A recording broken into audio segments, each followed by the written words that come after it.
Ladies and gents, boys and girls, happy Monday, November the 27th, 2023. Hope you are all doing well. Chris Phillips here, your host of the Daily Crow of the Spurs Up Show. Appreciate each and every single one of you tuning in here on this Therapy Monday. Maybe the most therapy of all Therapy Mondays this season, as South Carolina's 2023 football season is officially over. Again, guys, hope you're all doing well. Hey, hope you had a happy Thanksgiving. Hope you enjoyed the long hiatus, the long break, if you will. It's great to be back here chatting with each and every single one of you. We do have a jam-packed show for you here on this Monday. I see Justin Langford, Peyton Smith, Rebecca, Sir Big Spurs, Bruce, Austin Gregory, Ethan K., John Edward, Billy Cotton, Travie. What's going on? The entire crew is here. Panic Ritter is in the building. Also, those in our Discord, head over to the TDC Questions channel. The TDC Questions channel, to be sure your questions are answered there. Our good friends Travis Allen and Robbie Davis also in the chat. Again, guys, like I mentioned, lots to get into today. Of course, end of show, guys, last 30 minutes or so. We will take your questions, your comments, and your voicemails at 843-790-3377 and our daily mailbag portion of the show. Also, guys, again, tons to talk about from a jam-packed weekend and really couple days of football starting on Thursday with the Egg Bowl, then going into Friday with the battle for the state line, Mizzou and Arkansas. All things rivalry weekend, guys. We'll play Monday morning quarterback, talk all that, break that down. Also, there's a pair of new head coaches in the SEC as Texas A&M hires Mike Elko, Mississippi State hiring Jeff Lebby. So lots to get into there. And, of course, guys, I'll give you all my full thoughts, reactions, takeaways to everything that took place over the weekend at Williams-Brice Stadium as South Carolina falls to Clemson by a final score of 16-7. Again, the 2023 season effectively over as South Carolina finishes at 5-7. And of course, guys, we kick off things with our good friend Chris Doring of SEC Network here in just a second, guys. Just a quick update. TDC will be rocking and rolling as normal this week, noon to 2, Monday through Friday. We're back on the normal schedule. Got a lot of fun content planned this week. Of course, guys, we're going to get into all things SEC championship with Bama in Georgia and Atlanta as the week wears on. So really excited to look forward to that and a lot of other things. A really fun week upcoming for sure from the content perspective. Guys, with that being said, again, we're going to get things kicked off on a high note as he joins us each and every single Monday. Our good friend from the SEC Network, one of the best in the business to do it, Chris Doring. He takes the time to chat with us. Chris, what's going on, my friend? How are you? Hey, I'm good, Chris, man. Hard to believe that we're at the finish line here for your program and my program, the season being over with, as you talked about. Never would have imagined both of these teams missing bowl eligibility this year. Yeah, Chris, I want to get in that in a second. I just want to tell you kind of a funny story. So I'm sitting there watching the games this weekend, and I'm obviously like in the studio rocking whatever, and I think it's halftime of, maybe it was Tennessee Vandy or halftime of one of the games. And my girlfriend comes up and she's watching the halftime and she's like, wait, isn't that? She didn't even realize Chris Doring on SEC Now. So that was kind of a funny. I'm like, this has been going on all season. I don't know how you're just realizing this. She's not a big sports person. We're not going to hold That's it all right. against We'll give her a pass. That was a cool moment. I was like, yeah, that's there he is. Yeah. That's Chris Doring. She's like, he's That's famous. cool. I was like, yeah, something like that. So no, anyways, man, I appreciate you taking the time. You do a fantastic job. Obviously, you mentioned Florida and South Carolina. We'll start there for both the Gamecocks and the Gators. Let's focus on Florida first. Your team, FSU, comes in, gets the win. It was the battle of the backup quarterbacks. You know, a valiant effort by Florida, obviously, but the reality is this: you finished 5-7 in year 2 of Billy Napier. What did you see in that football game? You know, Florida with some of those self-inflicted wounds down the stretch that I think we saw the Gators make at times this season. And then Florida State, I mean, what a great, you got to give them a lot of credit with the backup quarterback, the valiant effort to stay undefeated. What did you see in that game, and what's the feeling now around Gainesville as Billy Napier goes into a really important offseason? Yeah, you make a good point. It's kind of a microcosm of the whole season, really, where you see moments of what could be some really good potential, some fun moments. The swamp was buzzing like it used to back in the day when I was there. and you dominate the first quarter. Florida has 103 yards to Florida State's -7. And then all of a sudden, the spitting penalty kind of changes the whole momentum of that ball game. Florida State had 3 of their first 5 possessions, 3 and outs that ended in negative yardage. And you give them a 15-yard penalty after you have them in a second 12 situation. They go on a 10-play, 90-yard drive to score, and it feels much different at 12-7 than it did 12-0. Obviously, you missed 2 field goals in that ball game. Not only the spitting penalty, but a targeting penalty. An ill-timed holding call right before half pushes you back, and you miss the field goal. So it really was a lot of what we've seen is like some of the undisciplined, untimely penalties costing Florida.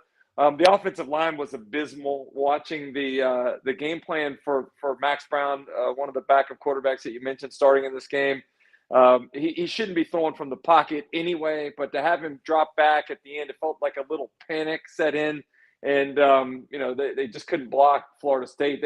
Credit Florida State, as you said. They had a great plan, I think, in attacking Florida. They did hit some big plays early on with some runs that were able to gash the defense. But they kept doing what they did. That's running the football and found a way to win in the swamp, even though not a very good Florida team.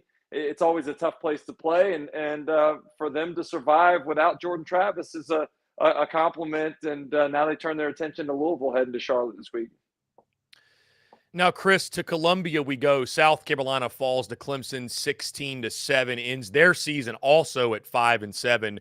Your thoughts on this ball game? Again, Chris, this was the SEC Network primetime game. Yeah. Much lower scoring than I think a lot of us expected. I mean, a defensive slugfest. Clemson doesn't even score an offensive touchdown, yet they win the football game. Obviously, the tone set really early on with the backwards pass, fumble, Clemson scoop and score. It really felt like to me, Chris, and I talked about it a lot last week, that I felt like the thing that had held South Carolina back, what had been the Achilles heel for the Gamecocks since literally game 1 against North Carolina, the offensive line was going to show itself yet again. And that's exactly what I feel like happened, Chris. Like, this team was what it was from week 1 all the way until the end of the season. What did you see from that game against Clemson, and would you agree with that assessment? Yeah, I felt like they fought really hard, and that's kind of what we've seen for the entirety of the season. I mean, I don't know that anybody nationally has been decimated by injuries more than what the South Carolina team has. Keep rolling guys out there, keep trying to put up the good fight. It was a valiant effort to win, the previous 3 ball games, to put themselves in position to even get to bowl eligibility. You got the game at home. It's a great environment against your arch rival. And unfortunately, you just run out of bullets. And it felt to me like the defense, like the week before, did everything they could possibly do to keep Clemson within arm's reach, to just hope that you could maybe put one drive together like they did in the first half to be able to win that ball game. But I think they just ran out of gas, physically, emotionally, talent-wise. Just kind of ran out of gas and couldn't do what they needed to do. But there's a lot of really bright spots. I think a lot of young guys getting a chance to play meaningful snaps this year. So I think, if Coach Beamer can keep together the roster and not have the kind of mass exodus that he had last year, if they can, add another signing class that they did last year, I really feel like the team, the program will take a big step forward next year. And honestly, I thought South Carolina and Arkansas may have been victims of their early success for both of those coaches, maybe winning too much too soon. This regulates things a little bit. I know fans don't like to hear that. They certainly don't like the cries for patience, but I do think things are headed to a much better future there in Columbia. To the Plains, Chris, have you ever seen a finish like that? 4th and 31, and Jalen Milroe throws up a prayer. I was sitting there thinking, hey, this is going to clear up the college ball playoff chatter, a lot when Alabama falls to Auburn. I thought, no chance, no way they convert. And I mean, that, especially if Bama somehow, some way, if they can beat Georgia, if they can get in the playoff and Lord knows win a national title, that Iron Bowl, I mean, that's going to go down as maybe not better than the Kick 6, but one of the best we've ever seen. Your thoughts on the resiliency by Alabama, and then for Auburn, I mean, you can look at it one of two ways, right? Like, man, that's a great sign for Hugh Freeze's program. I think they're going to be a problem in a couple of years, right? I think that program is headed in the right direction, but that's one of those losses, Chris. That's really tough to get over. Yeah, I'm with you. I think you got to look at Auburn last year. They missed bowl eligibility. The program was in complete disarray. The fan base seemed very fractured. Hugh Freeze has come in and giving you hope. I mean, you get to bowl eligibility with 6 wins. Sure, it didn't finish the way you wanted to, losing to New Mexico State and losing a heartbreaker at home to Alabama. But you got a tremendous recruiting class put together right now. You hired Hugh Freeze to do a couple things, bring excitement to the program, which he certainly has, and to beat Alabama, which he was on the cusp of doing. The difference is right now, Auburn's at a position where they hope to win when they get into late game situations, and Alabama knows that they're going to win. This was not a great performance from Alabama. It's not a great season for Alabama, but I thought that game was a microcosm of Alabama's season, where they've had moments of looking really flawed. They've created issues of their own making that potentially put them in positions to lose. The terrible peel back block after you get down inside the 10-yard line. They just had every opportunity to kind of seize that game, and they shot themselves in the foot. I was shocked to see that Auburn was able to run the ball for 244 yards in that ball game after they struggled to run it against New Mexico State the previous week. But Hugh Freeze, Philip Montgomery do a great job in the run game, creating some of those gap scheme runs that allow you to get some even numbers on the front side. So I give them credit for manufacturing offense where they weren't able to throw the ball at all. But at the end of the day, the failure on fourth down, at 4th and 31, any part of the field, you got to get off the field. I hated the defensive call by Ron Roberts, only rushing 2. Those guys were there just to try to contain. Like the thing I would want more than anything is Jalen Milroe to try to scramble from the 31-yard line as opposed to stand there for 6.5, 7 seconds and find somebody that gets open. I know that's a play call that Coach Roberts would like to have back. But it is funny, though, as you mentioned it, not going to live up to kick 6, probably not going to live up to the prayer of Jordan Hare either. But to think about 3 of those iconic moments occurring in that same stadium and 2 of them happening against Alabama, really wild to think about some of the endings that we've seen there in Jordan Hare. Chris, we saw a pair of tight games both with Alabama and Georgia this past weekend on rivalry weekend. Obviously, we saw a ton of crazy results as well. How difficult is it, would you say, to and both coming against unranked opponents, and you get yourself up for these rivalry games? Obviously, the Iron Bowl a little bit different than Georgia Tech, but both significant in their own respects, obviously. Is there a certain difficulty to getting up for those games or getting ready for those games when you've got the SEC title game looming? That is like that's what everybody wants to talk about. Everybody's thinking about. It's almost like you're somewhat especially if you're on the Georgia side, you're like forcing the conversation of the rivalry. Like, is it tough? Can you speak to as a player? Is it difficult? I know for you guys, maybe it wasn't as tough because FSU, it was always you guys were like top 5 teams, but I have to imagine there's a sense of like. It's a challenge for Kirby Smart and Nick Saban to get their teams locked in for those games because we saw Georgia beat Georgia Tech by 8 points. And I don't think anybody's sitting there saying that Georgia's only 8 points better than Georgia Tech. So speak to that, the challenge that is. It's a great point. And even though we did play Florida State every year before we went to the SEC championship game, it was very difficult. And Coach Spurrier used to talk about it all the time, that the more important game was winning the SEC championship game than it was beating Florida State. And that, during my time there, we lost 3 and tied 1. And one of those we had a rematch in the Sugar Bowl before my senior year when we finally won at home. And I think Coach Spurrier realized it was equally as important to go beat your in-state rival, what that did in terms of the hierarchy in college football, but also with the recruiting implications too. So I think it's really challenging having to play your big rival and then having to play the SEC championship game the very next week. I thought it was interesting. I don't know if you watched the Georgia Tech game in its entirety, but at the beginning of the ball game, they showed inactives. Like inactives are what are labeled in the NFL. Like they had no Brock Bowers, no Lad McConkey, no Ra Thomas, amongst others. And, I don't know how available those guys were, what the decision making process was for deciding not to play them. But it was almost felt like, hey, we don't need these guys. Let's get them healthy for the next week. And that's an interesting message to send to your team as well. It really felt like a survive and advance game. They did that. It was an 8-point ball game late. Georgia played around a little bit too much defensively, gave up some big plays that was out of character. But for them to move on, get a week to rest up those players, and now, seemingly being more healthy heading into Atlanta, I think mission was accomplished.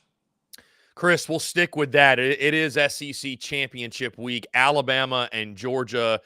Simply put, man, what you're most excited to see? Obviously, we sit here on this Monday. This game will be broken down all week long. You guys will do that. Everyone will do that. But what chance do you give Alabama? Obviously, they've come a long way since early in the season. We all know what's on the line here. Georgia's the back-to-back national champions. But anytime Georgia and Alabama do battle in Atlanta, especially, it's a lot of fun. Which side are you leaning? Matchups you're most excited to watch? Like, what are you most looking forward to in this ballgame? Well, we think about Atlanta being almost like a home game for Georgia, but it really is someplace that Alabama's really comfortable as well. Nick Saban's 10-1 there in the city of Atlanta as the head coach of the Alabama Crimson Tide, has never lost in Mercedes-Benz Stadium. I think in the past, he kind of relishes the opportunity to be the underdog. And right now, Georgia, I think, a 5.5 point favorite to win the ball game. So a great opportunity to use the disrespect card again and being overlooked and create that chip on the shoulder. But both of these teams are playing with a lot of confidence. It's been fun to watch the progression of Alabama, and specifically Jalen Milroe. I didn't necessarily love the post-game sound of him calling for himself to win the Heisman, but I understand in the moment there's some excitement that takes place with a win like that. But I think the thing for me is just watching how Georgia chooses to defend Jalen Milroe. He's so dangerous with his legs. And I was trying to think about this, Chris, last night. Correct me if I'm wrong. I can't remember Georgia playing a mobile quarterback this year where you have to kind of decide how you're going to rush him. A lot of teams on third down decide to use the spy. But a spy sometimes, takes a guy out of coverage, takes a guy out of rushing. And so it'll be interesting to see how Kirby goes about and Dan Lanning go about attacking Alabama's offense, because some of the biggest plays that Alabama makes this season, some of the biggest ones they made last week were third down scrambles where you get an opportunity to have defenders with their back turned and break contain and run for long distances. So I think that's one of the things I'm most looking forward to, but I think it's going to be a tremendous ball game. There haven't been many SEC championship games where we've gotten 2 8-0 teams within the league, and that's what we get this year. It just shows that the more things change, the more things stay the same with Alabama and Georgia's dominance in the SEC. Yeah, Chris, you're speaking to Jalen Milroe and their what they present, what they pose offensively. I feel like we're headed towards a higher scoring SEC title game. I mean, nobody's been able to stop Carson Beck, the Mike Bobo offense, especially if they get Lad McConkey back. We all know about Brock Bowers, Oscar Dub at the tight end spot. And then Alabama, again, like you mentioned, with the scrambling ability of Jalen Milroe. And I feel like he's really coming to his own, and Tommy Rees and company, they've really – the offensive identity sort of evolved. The season's gone. I feel like it's going to be a shootout, personally, at this point.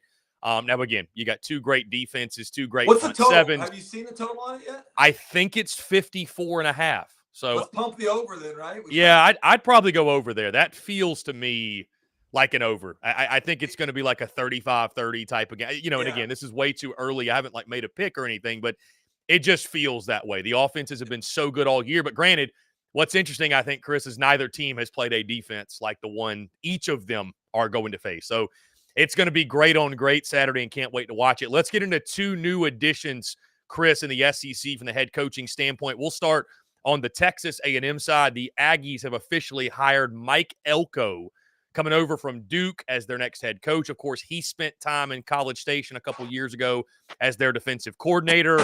It was kind of treading interesting waters to get to this point with the whole Mark Stoops rumors, and it sounded like that he had the job. Maybe there was some pushback internally from the fan base, the boosters, what have you. It started on Saturday, really, Chris. We heard that this guy's a candidate, that guy's a candidate. I thought they were going to say you were going to be a candidate. Everybody was a candidate, it seemed like, for the job. But you come back to Mike Elko, which I feel like was the hire that made a lot of sense. Maybe it wasn't the splash that Lanning or Ryan Day or some others would have been, but your thoughts on the hiring? I think A&M did good with this one, and I think he brings what A&M needs to their program. Your overall thoughts, though, on the addition? I think it makes a lot of sense. I think the Mark Stoops hire would have made a lot of sense. I know the A&M fans weren't necessarily the most smoked up about it, but I think Coach Stoops is a tremendous coach that has great experience. Obviously, the second longest tenured coach in the SEC. May have not been given all of the resources that he needs to take Kentucky to the next level. You had those opportunities at Texas A&M. I don't know how serious the mutual conversations were on both sides between A&M and Coach Stoops, but at the end of the day, it worked out the way that it was supposed to. Coach Stoops staying in Lexington, a place I think that really appreciates him, and he's done tremendous things for. I hope that they're able to pump some more of those resources in to let them have more of the chance to compete at the national level. But I also think that having somebody that understands the unique nature of the College Station area, the unique nature of coaching and recruiting in the state of Texas, the unique nature of Texas A&M and its culture, it needed to have somebody that was prepared for that. And Mike Elko is somebody that is certainly well prepared for that after having coach there and really turning that defense that was a bit of a joke prior to him getting the job into one of the most impressive defenses around. And they've really done a nice job. The fact that you can go to a place like Duke and turn them into not only a competitive team, but a team that really is way more physical than we typically see from Duke defenses. It speaks to the job that Mike Elko has done and the things that he emphasizes as a coach. So I think you made a great hire there. It's going to be interesting to see who he decides to go with as his offense coordinator. That's going to be a key move, and it's going to be something that will certainly impact Connor Wegman and his future. Because I think if Connor Wegman stays healthy, A&M probably has a much different season than what we ended up seeing there from them this year. Chris, before we get into the Jeff Lebby hire, again, there was a lot of pushback, if you will, from A&M folks when those Stoops rumors started. What are your thoughts on, it happens everywhere, but it's kind of it's just like the pushback from the boosters, if you will, to influence hiring to that degree. I guess you can't ask your boosters to pay the buyout of a man and then say, well, you have no input on the new guy. But it's a very interesting thing because, you think about it, and I just call it for what it is. Boosters are fans with influence. That's it. They're fans with deep pockets, right? Let's call that for what that is. So, how do you feel about boosters having, it happens at Florida, it happens at A&M, it happens literally everywhere.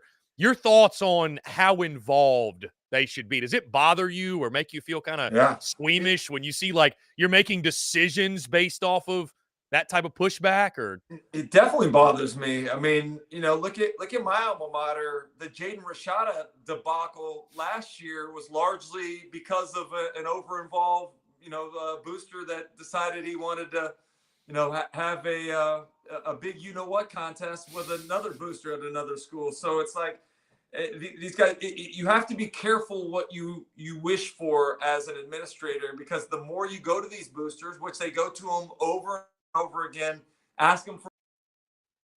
Oh, I think we just lost Chris Doring. We're going to try to get him back in here. Here we go. All right, cool. We got you back. I really believe that this is the athletic director. How much power does he even have now, or he or she have?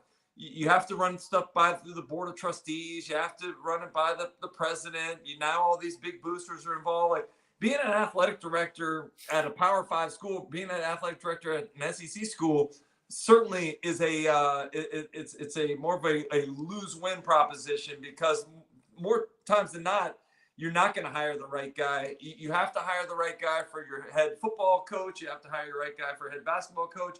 Who cares about what the rest of the athletic department's doing if you're not doing well there, unfortunately. And, I don't think some of the best administrators get the credit for look at what, Hunter Yurichek's done at Arkansas. They are good in just about every single sport, but the focus on their athletic department is the decision to keep Sam Pittman. And so I don't think it's a job that I would want to have, and I certainly respect those guys for what they do. But dealing with boosters, dealing with over-involved rich fans, that is not a job I want. So, Chris, sticking in the SEC West, Mississippi State has their new head coach, Jeff Lebby, who has had a cup of coffee in the SEC, spent time at Ole Miss, obviously comes from Oklahoma, respected as an offensive mind at the collegiate level.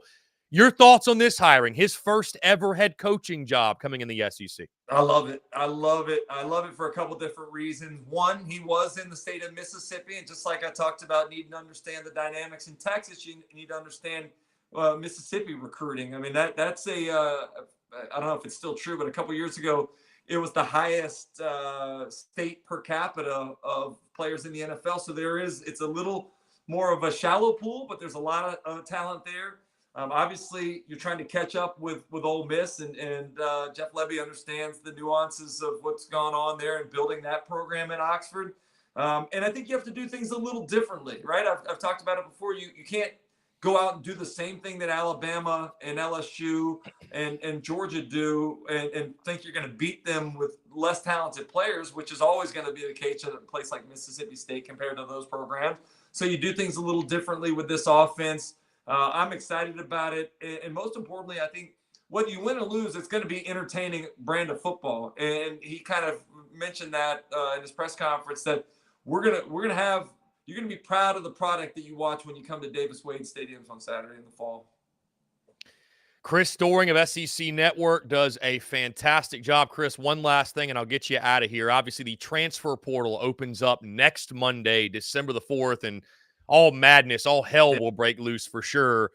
For schools like South Carolina, like a Florida, this is an important time. I mean, it's just imperative for these coaches like Billy Napier and Shane Beamer that's how you're going to build and turn things around quickly because, as you mentioned, fan bases don't have patience. And obviously I see that firsthand in Columbia with, Gamecock fans after year 3. I mean, I think Shane Beamer, let's call it for what it is, had a year 3 that if Billy Napier has that same year, he's going to be fired next year. I think that goes without saying. So, your thoughts on just the Wild West that the transfer portal is, the challenge it's presented to coaches, having to re-recruit their rosters, go out in the portal, get new talent. And again, you're not getting a whole lot of grace from fans in regards to, hey, please be patient with us, be understanding. It's win and win now in the SEC. Well, I told you I didn't want to be an athletic director at a Power 5 school. I don't think I want to be a head coach at an SEC school either because of all of those things you mentioned.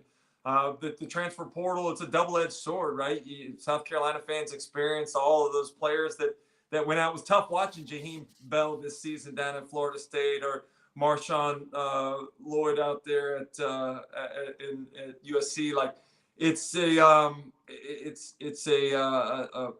opportunity to overhaul your roster. I think both Florida and South Carolina have to address the lines of scrimmage. Clearly, that's the differentiating factor when you're talking about the best teams in the country is line of scrimmage play, the best teams in this conference. And Florida and South Carolina aren't where they need to be, but that'll come through, hopefully adding the right pieces there and then adding the right pieces on December 20th when National Signing Day comes along. Chris, always a pleasure, my friend. Really appreciate you taking the time and looking forward to a great SEC championship game this weekend and breaking it down with you 1 week from today, my friend. Keep up the great work. We'll talk to you soon. Man. Sounds good, bud. See you, bud. Yeah, man. Take care. Great stuff, guys, from our good friend Chris Doring of SEC Network. Always enjoy those conversations with Chris. And like you mentioned, man, it's time for South Carolina, Florida. I mean, if you missed a bowl game, it's time to hit the portal, hit the ground running. December 4th and December 20th, 2 key dates. Transfer portal opening and the early signing day, which really has become the true national signing day. 2 very important dates. Also, a third important date I'll add for you, December 13th. What date is that? That is the day, most likely from what we've heard, the 2024 SEC schedules will officially be announced, released, finalized, what have you. So a big month upcoming in the final month of 2023. Guys, we're going to jump into a quick break on the side. My full thoughts, takeaways, reactions. South Carolina season is over after a 16-7 loss to Clemson. I'll give my thoughts on the game, all that and more on the other side. You're tuned in to the Daily Crow. The Daily Crow is also brought to you by our friends over at A1 Air Quality Consultants. Headaches, coughing, running nose while in the office or just in your home. Call A1 Air Quality Consultants to have your air checked today. From Columbia to Asheville, Anderson to Charlotte, they are your breath of fresh air for all of your air quality needs. Be sure to give them a call or shoot them a text today at 864-619-2092. That's 864-619-2092. You can also contact them via email at a1airqualityconsultants@gmail.com. Be sure to check them out. We thank A1 Air Quality Consultants for their love and support of the Spurs Up Show, and tell them that Chris from the Spurs Up Show sent ya.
Marshall Dougie, ho.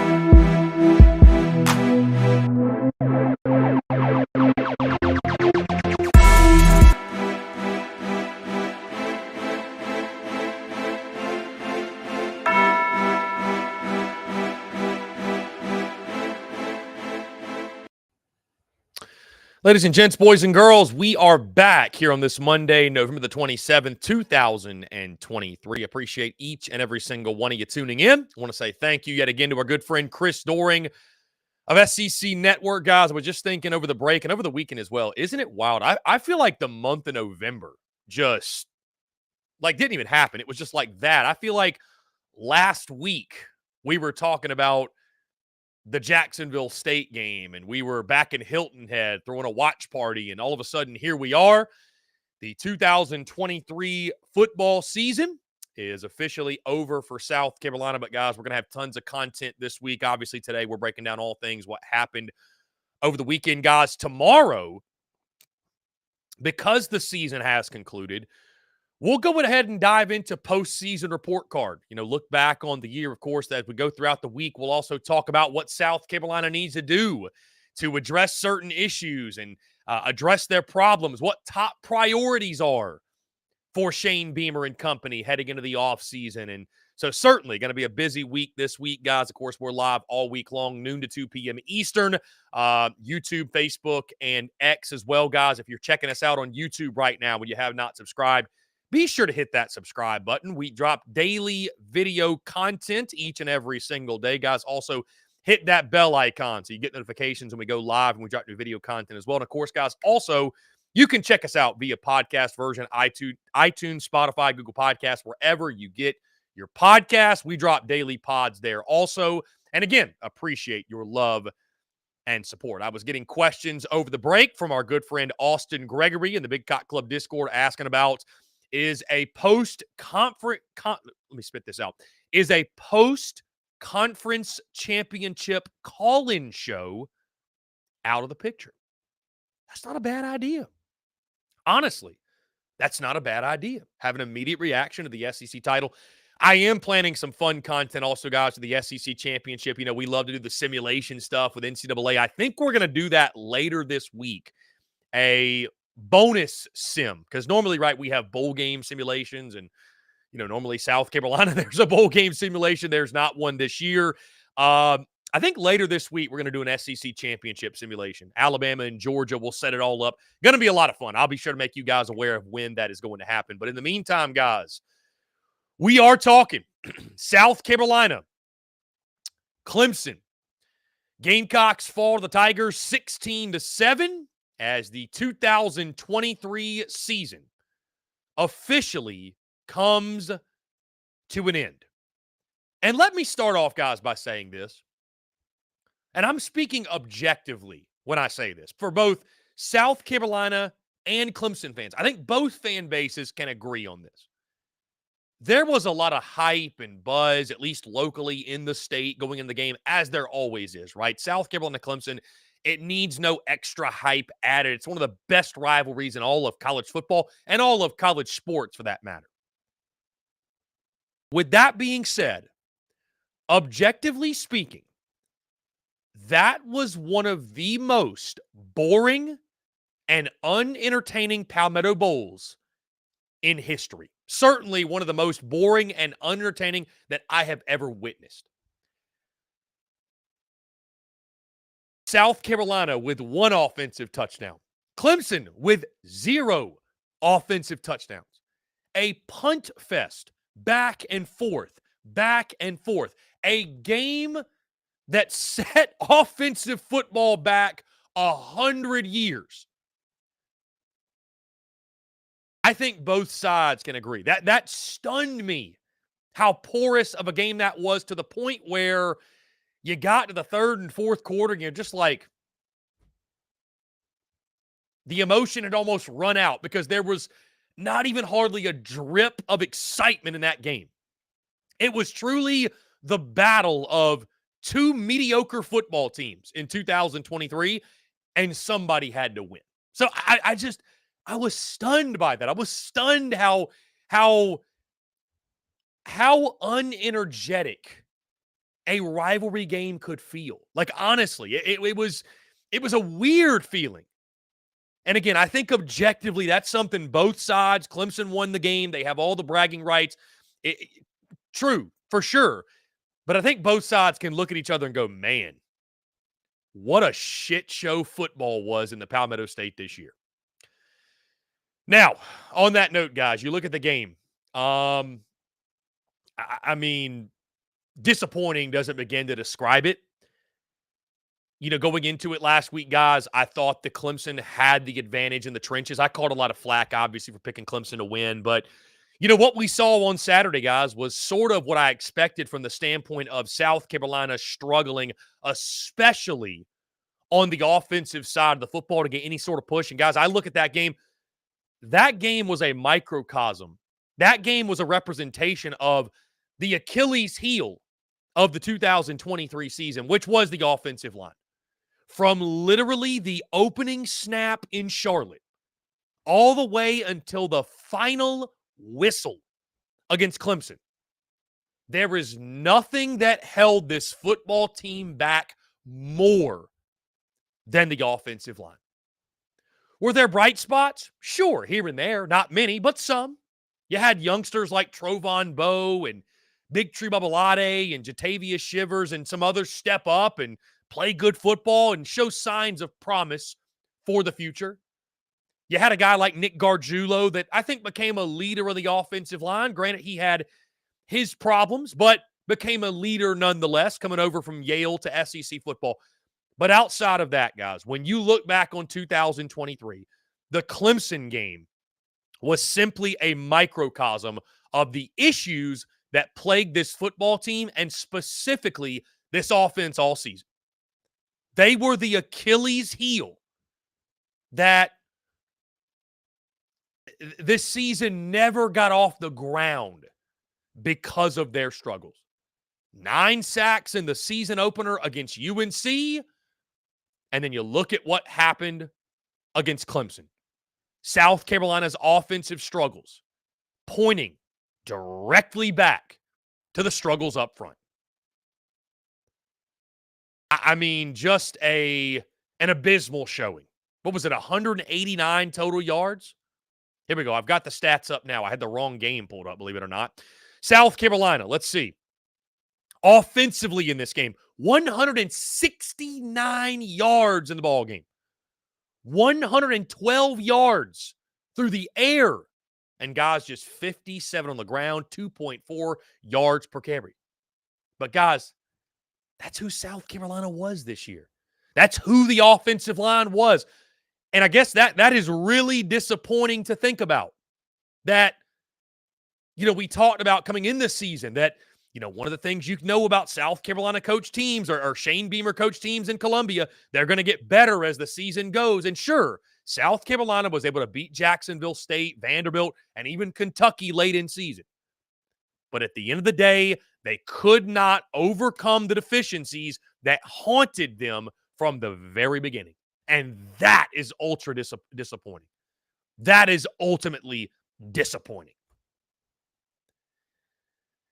Guys, you look at Spencer Rattler, and my take is this, guys, he can only do so much. I mean, you look at the game, guys, the stats aren't great. 16 to 32, had a pick in the ball game, 112 passing yards, a terrible way for him to go out. And by the way, guys, give Clemson's defense a lot of credit. I know many fans, many of those wearing garnet and black aren't going to want to do that, but give those guys a lot of credit. I mean, Clemson may not be what they used to be, but that defense is still elite at all three levels. The defensive front, the linebackers, and even the secondary, they're all elite, guys. Clemson's defense shut down South Carolina, and you have to give a lot of credit to the Tigers and Wes Goodwin and that entire coaching staff with them. I mean, South Carolina had no answer. At any point, they had no answer.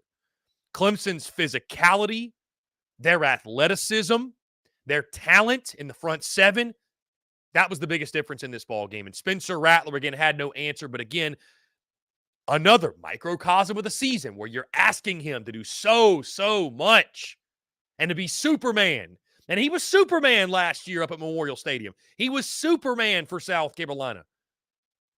But the task was even more daunting this year. And with no blocking and no help up front, and I thought, guys, even when he had time, I thought Clemson's secondary played really well. I will say that I thought the Gamecocks had some inexcusable drops, right? Nick Harbor had a drop. Amarian Brown had a drop. Like, guys are dropping footballs left and right. It was out of sync all night long. Xavier Legette, guys, moving to him. I thought for the most part he got shut down. You know, we talked about that matchup all week long. Nate Wiggins against Xavier Legette. Give Wiggins credit. I thought he won the battle. I mean, I know Legette had a couple, and a great player like Xavier Legette's going to get a couple. 6 for 68. But for the most part, he was not that dominant impact guy. And we talked about it going into Kentucky, going into this game, going into every game, that for South Carolina to have any sort of offensive success, those two guys had to be clicking. Spencer Rattler and Xavier Legette. That dynamic duo had to be clicking. And guys, you're just not going to beat a football team, a team with a competent defense, as this season showed us, with one guy. You just can't do it. You just can't do it. I mean, guys, you think about it. We're going to look back on the 2023 season as a whole tomorrow. But every time South Carolina played a defense that was worth a damn, they got shut down. Every time. Every time they played a defense that was worth a damn, South Carolina got shut down. And that was the case yet again on Saturday. When you have a game like this, guys, as it should, by the way, play calling, the usage of personnel, these are all things that reared their ugly head yet again and have been questioned relentlessly since Saturday night. And with all the credit I just gave Clemson defensively, how good they are, that offensive output at home at night in front of a packed Williams-Brice Stadium, which my heart goes out to Gamecock Nation. I empathize with Gamecock Nation because Shane Beamer complained about the student section. He complained about fans leaving early. And Gamecock Nation answered the call. But you know who didn't? The football team. And the offense specifically. The tone, as I said after the game, guys, I thought was set when you ran a trick play down in the goal line on 4th and inches. When you knew beyond a shadow of a doubt, we are not physical enough. We are not man enough to gain a yard. We're not man enough to gain an inch unless we run some smoke and mirrors trickery. And that's maybe, you know what? That's just who you were. That's just who you were. So Dabble Loggins felt like he had to get creative. So be it. But that performance was inexcusable by the offense. Not just Loggins. The performance of the players themselves. The execution was inexcusable. But the swing passes, the screens, the runs up the middle on first down. Guys, you went over in the first half on 3rd down. And I know it's easy to be hypercritical of play calling after an offensive output like that. But man, and then you start to look at the numbers from the season, and you realize that South Carolina offensively, and I know that last year, guys, you had Charlotte, you had SC State, you had Georgia State. The schedule was different. But it's got to be concerning if you are a fan of the Gamecocks that the offense statistically was better last year. The record was better. Everything was better about the offense.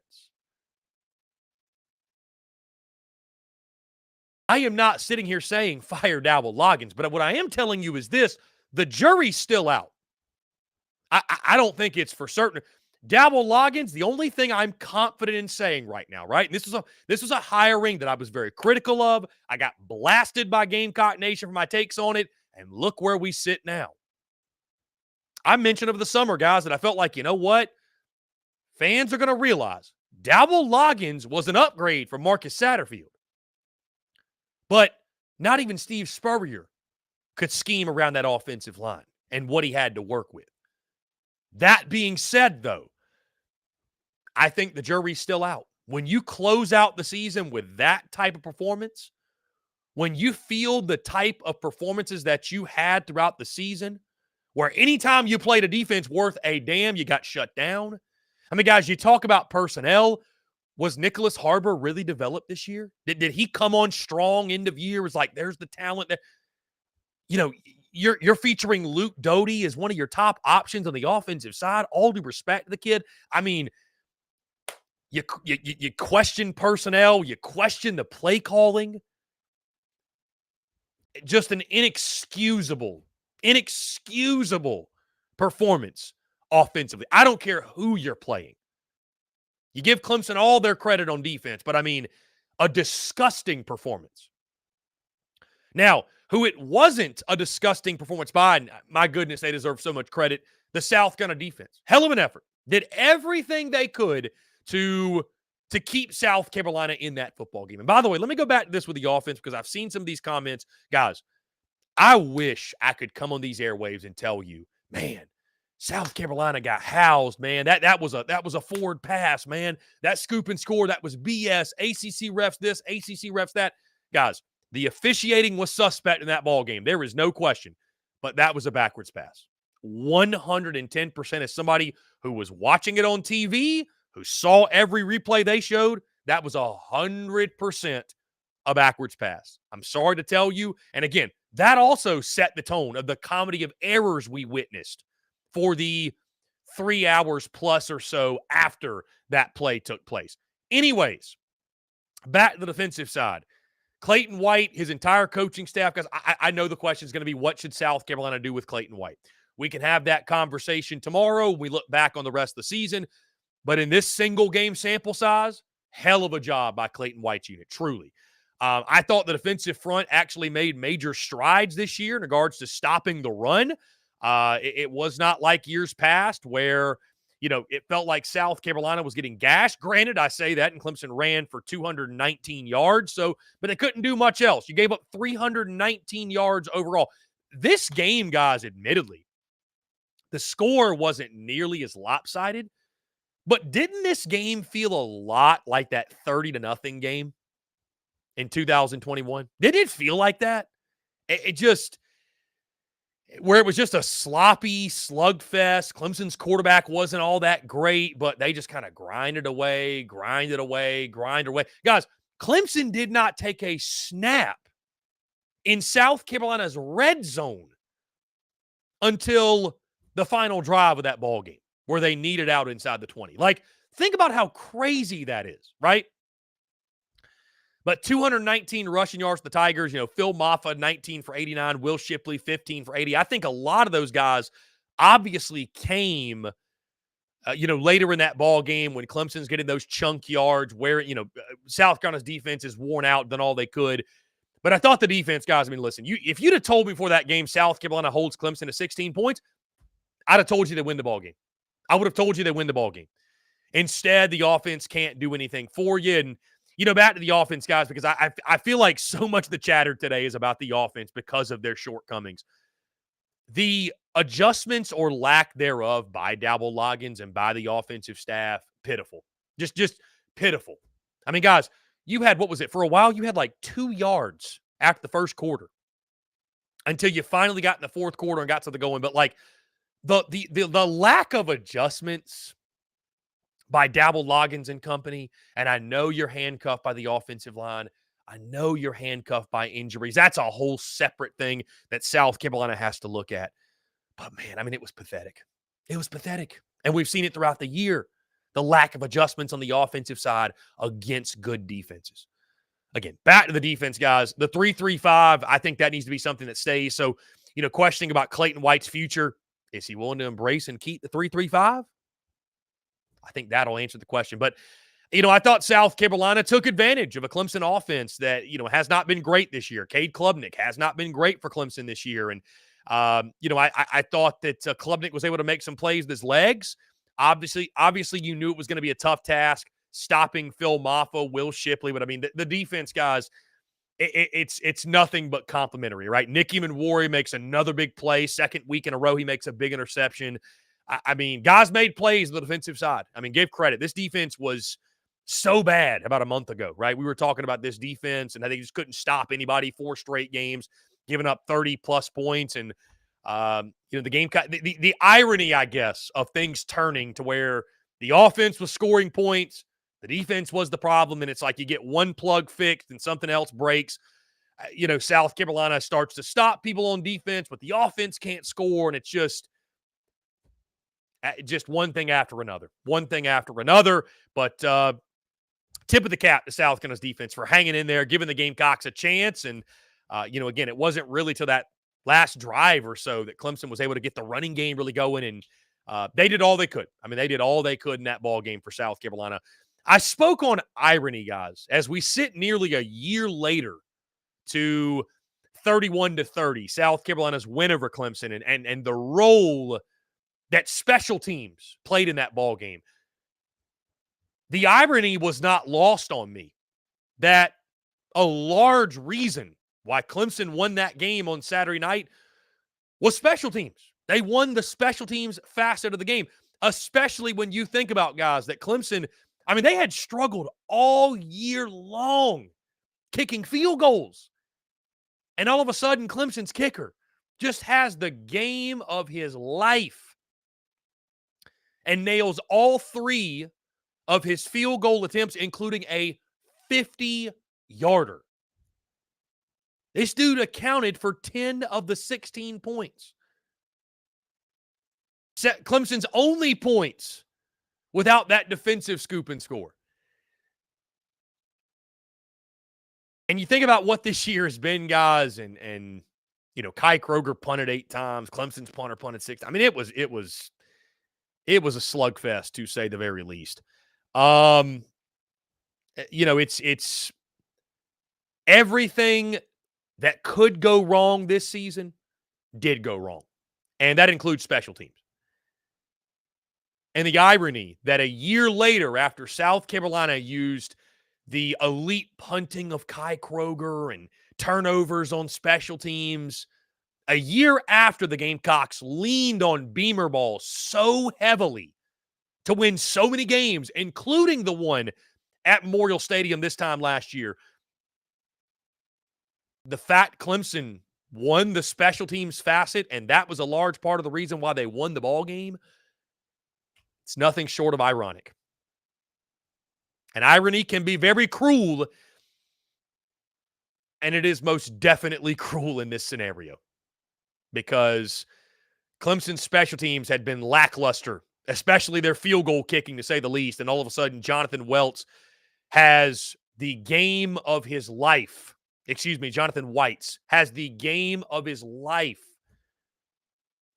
at Williams-Brice Stadium. And that really takes me to, guys, my final point, which is, it's funny. You don't think the Palmetto Bowl is going to be hard to talk about or break down or dissect. But when you have a game like that, I mean, that's just a difficult game to discuss one way or another. But, I mean, now that game has ended and South Carolina has finished 5-7, guys, this 2023 season was a nightmare season. Just call it for what it is. I love seeing the people on social media that get their feathers ruffled, no pun intended, but people that get upset like, well, that's just because you're negative and no, it was a disaster. 5-7 in 2023 in year 3 of Shane Beamer with Spencer Rattler, Juice Wells, all those guys back after the momentum you generated around this time last year. A disaster. Call it for what it is. And this season ended in fitting fashion. Like that was the ending that this football team and this football program, you could see it coming from a mile away, and it was the ending they deserved. Flat out, point blank. After throughout this season, the what this football team really was, and I know some folks wanted to get, it's why I had the reaction I did after the Jacksonville State game. It's why I felt the way I did after the Vandy game, where it was like, hey, good win, but let's keep things realistic. Let's keep things level-headed. It's why I picked South Carolina to lose to Clemson, because this team was what it was from the jump. And that's so disappointing to say. That's so disappointing to think about when you think about what happened at the end of year 2 of the Shane Beamer era and the way that momentum was just completely squandered. And I mean, if I would have told you leaving that Clemson game last year that, hey, South Carolina, by the way, they're going to get Juice Wells and Spencer Rattler back, and they're going to miss a bowl game. You would have told me I was crazy. Heck, I would have thought that was crazy. I thought a down season for South Carolina was very possible, but 5-7 and missing a bowl game?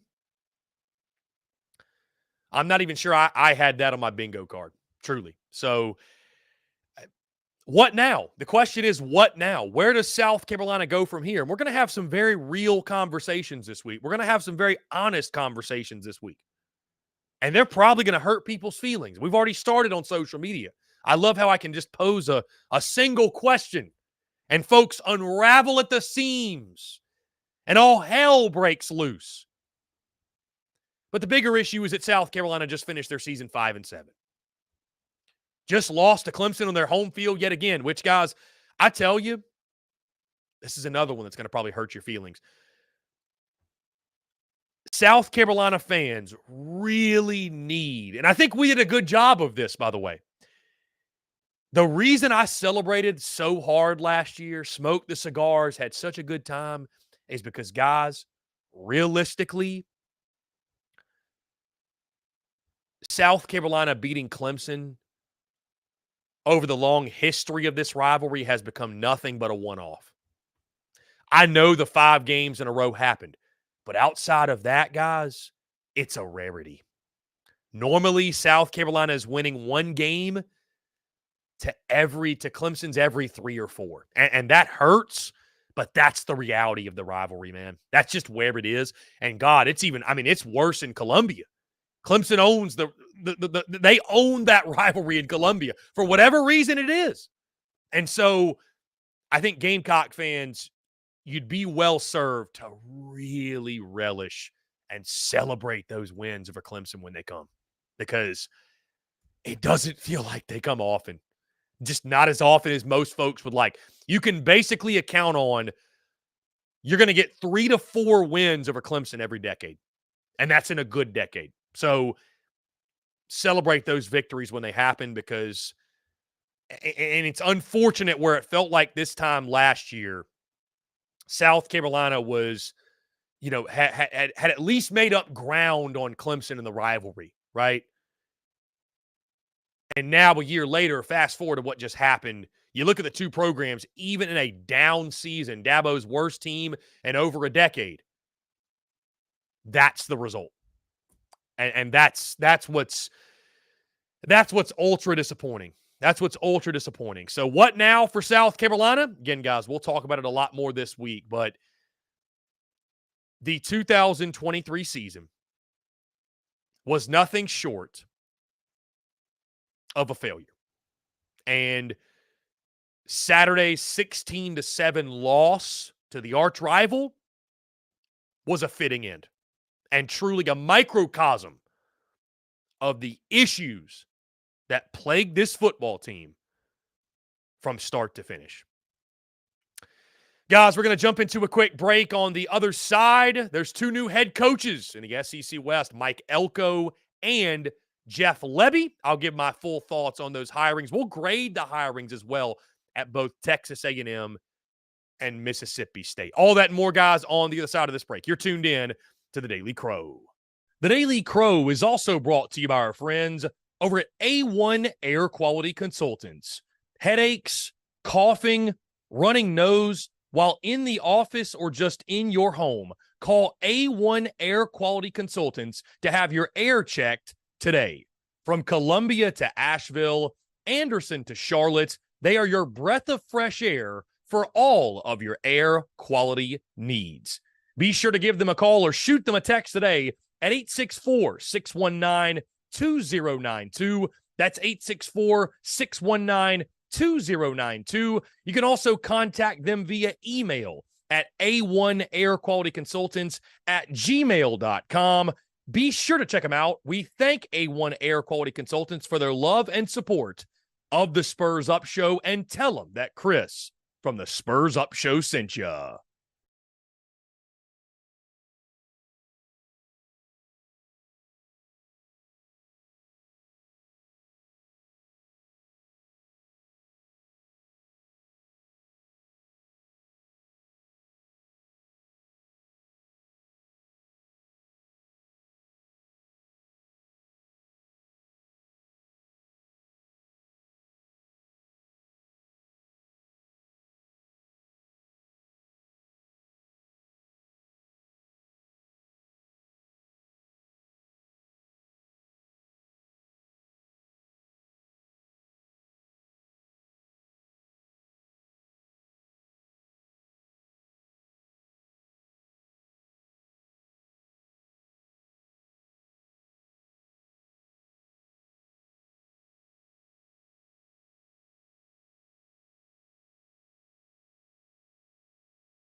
Muscle Dougie, ho.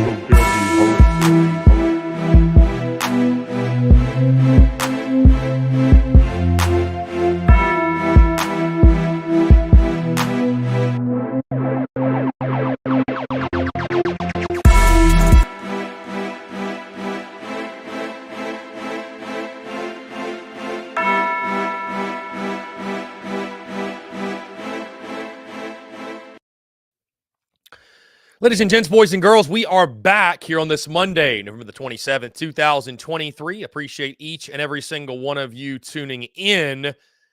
Guys, continue to flood YouTube, Facebook, our text line, what have you, with your questions, your comments. Also, we'll take your voicemails, guys. If you want your voice to be heard here on TDC today, give us a ring, 843-790-3377. You can leave us a voicemail, and we will play that throughout our daily mailbag portion of the show. Guys, we're going to talk the hirings of Mike Elko and Jeff Lebby. Then we'll dive right into our Monday morning quarterback segment.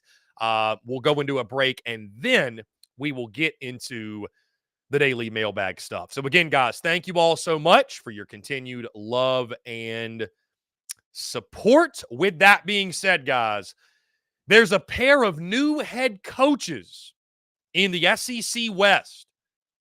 Mike Elko at Texas A&M and Jeff Lebby at Mississippi State. Guys, we'll start in College Station. And what a wild sequence of events to get to this point it was. The rumors began, of course, on Saturday, where it was Ryan Day's a candidate, Dabo Swinney's a candidate. Heck, I thought I was a candidate. Name after name after name emerging. Then we go into late Saturday, and we all thought that Mark Stoops was headed from Kentucky to Texas A&M. Then we saw the power of boosters, which are fans with influence, fans with deep pockets, right? And I guess that after you ask those guys to shell out or fork out, what was it, $75 million to get the old guy out of there, you have to think that they're going to have opinions on who you hire, right? They're going to have some influence on those decisions as well. So it was Mark Stoops, then it wasn't Mark Stoops, then finally we hear and we get the word Mike Elko coming over from Duke, the next head coach in College Station. You know, guys, it's wild. I know it's a reality, right? It's a reality, especially in today's day and age of college football with NIL and collectives. And again, you've got boosters that are forking out real money to hire coaches, fire coaches, whatever it might be. And this is just me speculating, but I have to believe that Mark Stoops was going to be the next head coach at Texas A&M. Like, that had to be a thing. And then the backlash that came because of that, which I don't really understand. Like, I think Mark Stoops, I think things worked out how they were supposed to, and I'll get into that more in a second, but I think Mark Stoops would have been a good fit there. Like, guys, we're talking about a guy who went into Kentucky, a place that they care more about basketball than football, went into Lexington, went to Kentucky, and won 10 games as Kentucky's head football coach. What I think Mark Stoops could have done with the resources in College Station, with the NIL backing in College Station, right? We heard this from Mark Stoops earlier in the season when he talked about, hey, guys, you want us to beat Georgia? You want us to compete with them? We need more good players. We need more funding. We need more NIL support. That's something he wouldn't have had to worry about in College Station. So I think the pushback from Aggie fans, boosters, whoever it was, I think it was a little bit misguided. I think it was a little bit weird. I think Texas A&M to a degree was too focused on, we got to get the name right. It's got to be a name that makes a splash and a name that makes sense. And so that all crumbled. That all fell apart. I will say, though, I'm not going to bring the hammer down too hard on Texas A&M because, guys, I think this is somewhat the realities of what is coaching searches in 2023. What is coaching searches in the modern day and age of college football, where it's like you've got agents that are putting things out there and they're plotting names against each other and they're trying to get their specific client a raise wherever they are, the best possible deal. And so you're going to have a lot of stuff come out, A lot of people throwing you-know-what at a wall and hoping it sticks. But isn't it funny how when the dust settles, what's meant to be will happen, both in life and in this scenario. What's meant to be will happen. And so we come back to Mike Elko. You know, if you weren't going to get the Dan Lannings of the world or the Ryan Days or some of these really big splash hires that were probably unrealistic from the jump, Mike Elko is a hire that makes too much sense, almost. It makes so much sense, right? And so it's kind of ironic that Texas A&M ends back at this place. Guys, I mentioned what Mark Stoops did at Kentucky. Even more impressive than winning big at Kentucky, winning big at Duke, a place that does not win big. I mean, David Cutcliffe had some success, and of course, we know what Steve Spurrier did. But that, you think about what Steve Spurrier did at Duke, guys. I'm not saying Mike Elko is going to be the next Steve Spurrier in the SEC, but you think about what Spurrier did at Duke. And, that's been looked back on forever. God, the greatness of Steve Spurrier. I mean, this guy won at Duke, right? So it's very difficult to win at Duke. Led Duke to a 9-win season in 2022. They won the Military Bowl that year, 5-3 in the ACC. And then this year, yes, Duke went 7-5, but they were a very good football team. Would have been better, I think, record-wise, had Riley Leonard not suffered injury. Obviously, smacked Clemson out the gate to open the season. And then, guys, you go back to the obvious ties in College Station. Was the Texas A&M defensive coordinator back in 2018 to 2021. So I think this hire makes a lot of sense. I think he's going to bring a toughness to College Station. I think guys that are Jimbo Fisher, and I'm not trying to sound like a boomer here. I think there was too much glitz and glamour and kind of showboating. This just prima donna feel in College Station. You had Texas A&M guys wearing shades to SEC media days. We're blocking out the haters. It just, I don't know, man. It felt fabricated. The culture that Jimbo would preach, it felt fabricated. It felt phony. I think what Mike Elko is going to bring is going to be a chip on the shoulder, a toughness. I heard Billy Lucci talking this morning about this over at Texags. And he mentioned this. Texas A&M, they seem to fare better when they're doubted. They seem to fare better when there's this chip on this shoulder, when there's this edge about them. I think Mike Elko is going to bring that edge back to College Station. Guys, I would grade the hire. When you talk about grading hires, I would grade this hire an A-. I think it's a really good hire. The only thing that maybe I would hold against him, maybe he isn't that splash hire, but I think it's a really good hire, guys. I think it's a great hire for Texas A&M. Now, hey, outside of being a DC at Texas A&M, he's never been a head coach. Never been a head coach at the SEC level. But that being said, he understands College Station. He understands Aggie fans. He understands the 12th man. He gets that. So I think a really good hire. I think a fantastic hire for A&M. I would grade it an A-. And I think the right guy to lead Texas A&M into this new era of the SEC, which, of course, coming next year with Texas and Oklahoma joining the league. Now, in Starkville, Mississippi State hiring Jeff Lebby, which if you followed SEC football long enough and really just college football as a whole, you're probably going to recognize this name. I'm surprised it took this long for him to get a head coaching spot, right? A guy that bounced around, was a part of coaching those great offenses over at Baylor during the Art Briles days. And I know Art Briles all field stuff, but just talking ball here, the guy knows offense, right? He's renowned in the college ball circles as an offensive guru, if you will. Spent time in the state of Mississippi at Ole Miss back in 2020 to 2021. Has been at Oklahoma the last couple of years as their offensive coordinator and quarterbacks coach. I like the hire I almost said Ole Miss. I like the hire for Mississippi State in regards to, I think, getting back to that fun, explosive offensive style. I will say, though, from folks I've talked to off the record, both national folks and Mississippi State folks, there is some skepticism, I think, when it comes to Lebby, a guy who's never been a head coach before. I mean, I think anytime you go that route, right? Anytime you go the route of he's never been a head coach, there's a lot of growing pains there, guys. There's a lot of growing pains in the sense of, okay, can he hire competent coordinators? Can he be a CEO? How does he handle NIL? How does he handle recruiting?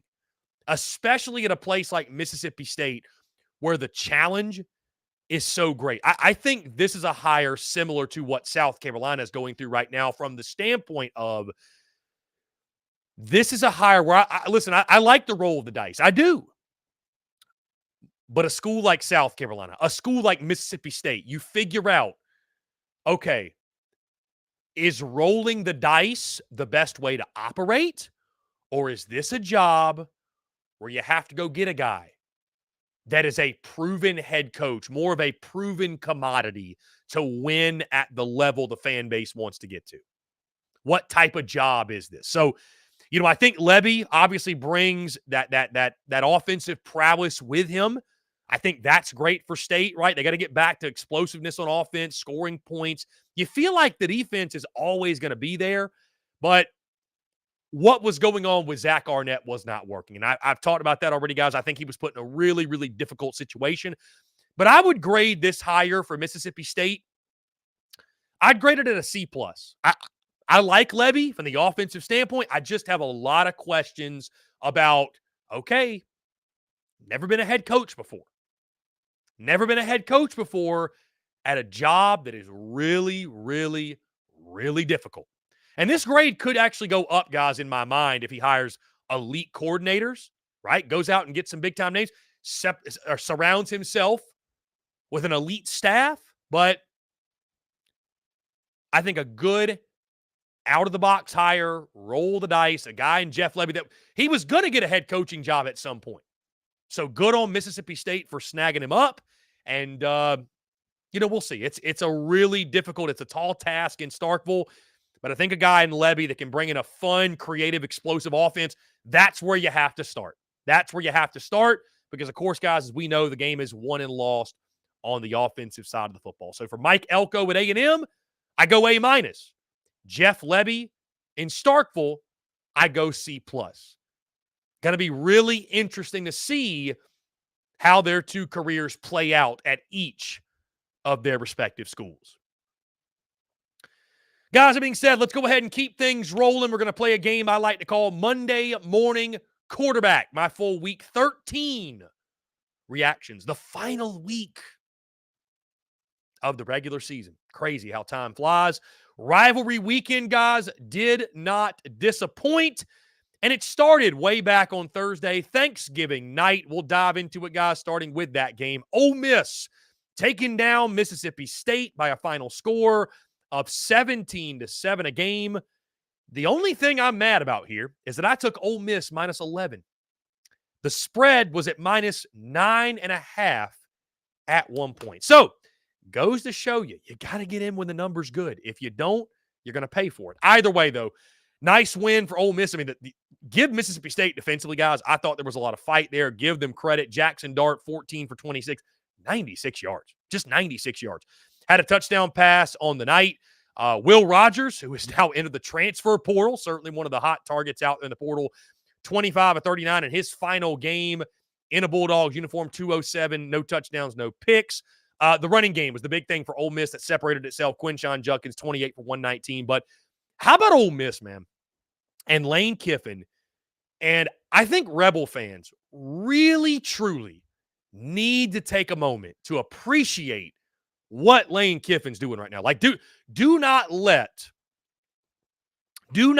the good times pass you by and you not realize that you're in the good times. What did they say in The Office? How is there, or is there a way to know that you're in the good times before the good times are gone, type of thing? Whatever the quote is, I'm probably butchering it. But like Ole Miss, this is the golden era, I feel like, of Ole Miss football. And I'm not sitting here saying I'm an Ole Miss history buff, whatever. I know Ole Miss has had success, but like 10 wins for the Ole Miss program right now. Like, in a great spot, in a great position. Lane Kiffin, I think, is the perfect fit for that job. You got Jackson Dart coming back next year. Really good times are on the horizon for Ole Miss football. And, the Egg Bowl, again, the intensity, the energy, the cowbells. Ole Miss comes out of there. They survive. There was a lot of surviving and advancing this past weekend. Certainly Ole Miss did that, 17-7 winners. We moved to the Friday game, guys. The battle of the state line, what have you. Mizzou takes down Arkansas 48-14. And I tell you, I thought maybe that Sam Pittman, the boost of, hey, Sam Pittman's our guy. He's coming back next year. You really thought that maybe that was going to be the thing that gave Arkansas some sort of boost, made that football team, right, play at another level. And I tell you, man, the performances by Arkansas at home, that's what's most inexcusable. I mean, they got their brains beat in their last two SEC games in Fayetteville. And on the Missouri side, guys, I feel like Mizzou went on a respect tour this year where it's like South Carolina fans, Arkansas fans, whoever else, fan bases that over the summer said, man, it's like every year our program loses to this team who's I swear they're not better than us. Like, you got to come to grips with the fact that Mizzou's better than you right now. Like, you just have to. And so, I mean, Eli Drinkwitz, guys, I mentioned many times, should be SEC Coach of the Year. An incredible performance. I mean, that was pure domination from the jump. And it's interesting now how just a week, just over a week after it was announced Sam Pittman will be back next year, the questions in Fayetteville, man. I mean, the questions in Fayetteville, a relentless amount of questions to be answered. And for Missouri, a really nice bowl game will await. Guys, to the Saturday action. And I got a lot of flack for this game, folks. I picked Kentucky to beat Louisville. Call my shot. Kentucky gets the W over the Louisville Cardinal. The second best team in the ACC. The, 7th, 8th, 9th best team in the SEC. Takes them down. Kentucky finally, who I feel like finally played to their potential. They beat Louisville 38-31. What a game this was, man. Back and forth. And again, this truly, when we talk about strength of the SEC and what makes the SEC so good, this is it. This is it, guys.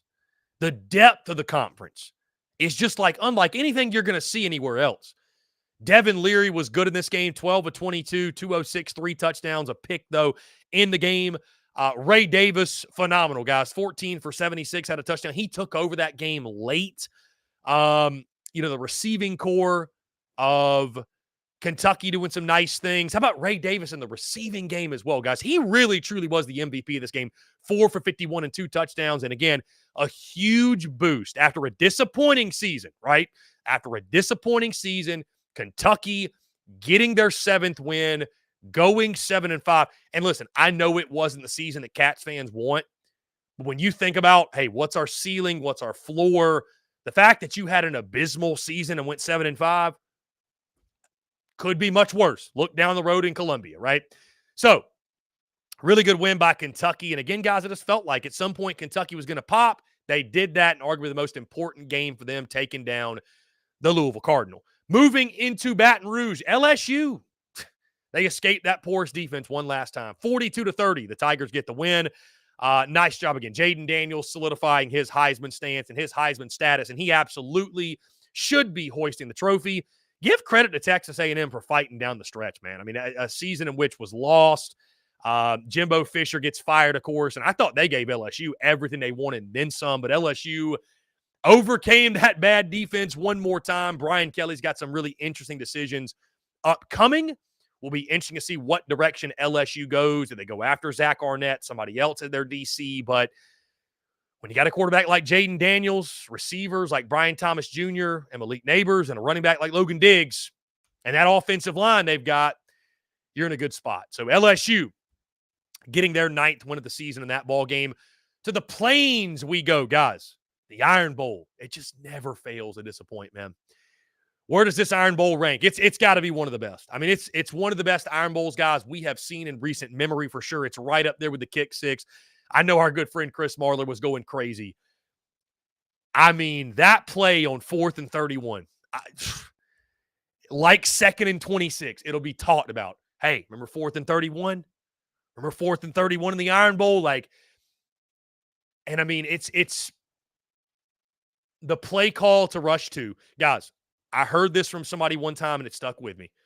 Prevent defense prevents you from winning.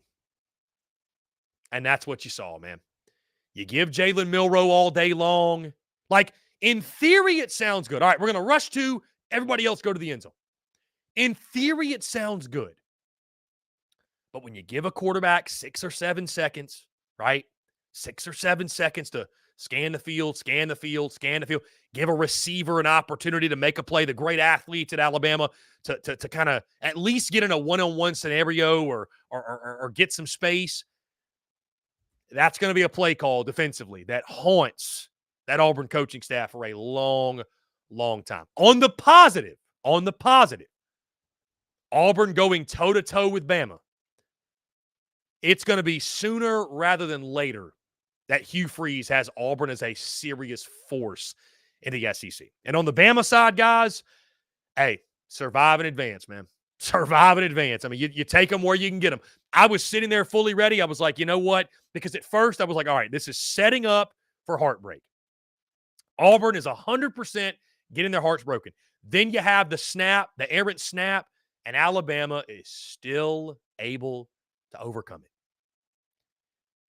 And was it lucky? Hell yeah, it was lucky, man. There was some luck involved, but great teams create their own luck, man. And when they get opportunities to be lucky, they take advantage of it. So an insane Iron Bowl. What a game. And 4th and 31. That's the theme. Leaving that game, and that's going to be talked about for years to come. Guys, to Knoxville, Tennessee takes down Vandy. Ho-hum, 48-24, the final. I think Tennessee just kind of was what they were this year, guys. An 8-4 football team. Joe Milton was okay. Nico gets in that game late. And for Vandy, 2-10. Interesting offseason upcoming in Nashville. How about Florida State, guys? They take down Florida 24-15. I tell you, Billy Napier, they have I don't care what the schedule says next year. They have this type of season next year. Florida misses a bowl game next year. Billy Napier is gone. He's not going to get longer than 3 years, man. If they're not getting it going by year 3, he's gone. Give Florida State a lot of credit, man. Give them so much credit for late in that ball game, finding a way. I am a believer that if Florida State, if they beat Louisville, they go undefeated, they absolutely should be in the college football playoff. Is it the same team without Jordan Travis? No, but I thought they did a great job of navigating this football game, surviving in the swamp, surviving advance, right? Rivalry weekend. Great job by FSU. And again, an offseason filled with question marks for the Florida Gators after receiving a season in which, guys, and it was really a microcosm of their season, undisciplined, making silly mistakes, self-inflicted wounds. It's not going to fly in Gainesville for much longer. And finally, guys, Georgia in a weird game, 31-23. They take down Georgia Tech. Georgia Tech gave Georgia all they wanted, but Chris Doring mentioned it. All of the guys that sat in this ballgame, it almost felt like Georgia was like, okay, we want to win the rivalry. We know we're better than Tech. Let's save our guys. Like the amount of inactives that did not play. I don't look too deeply into this, guys. I mean, I think Georgia, I don't think you look at it and say, man, is Georgia, is there something wrong heading into the SEC title? I don't see that at all. I don't see that at all, guys. Rivalry weekends, unlike any other weekend, survive in advance. It provides us with more drama than any other college football weekend. And certainly that was the case yet again as the 2023 season comes to an end and we turn our attention to the SEC title and bowl season just ahead. Guys, that being said, we're going to jump into a quick break. On the other side, I want to hear from you. We'll dive into your questions, your comments, your voicemails, in our final 25 minutes or so of the Daily Crow. Daily Mailbag upcoming here on this Monday. You're tuned in to the Daily Crow. The Daily Crow is also brought to you by our friends over at A1 Air Quality Consultants. Headaches, coughing, running nose while in the office or just in your home. Call A1 Air Quality Consultants to have your air checked today. From Columbia to Asheville, Anderson to Charlotte, they are your breath of fresh air for all of your air quality needs. Be sure to give them a call or shoot them a text today at 864-619-2092. That's 864-619-2092. You can also contact them via email at a1airqualityconsultants@gmail.com. Be sure to check them out. We thank A1 Air Quality Consultants for their love and support of the Spurs Up Show, and tell them that Chris from the Spurs Up Show sent ya.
Muscle Dougie, ho.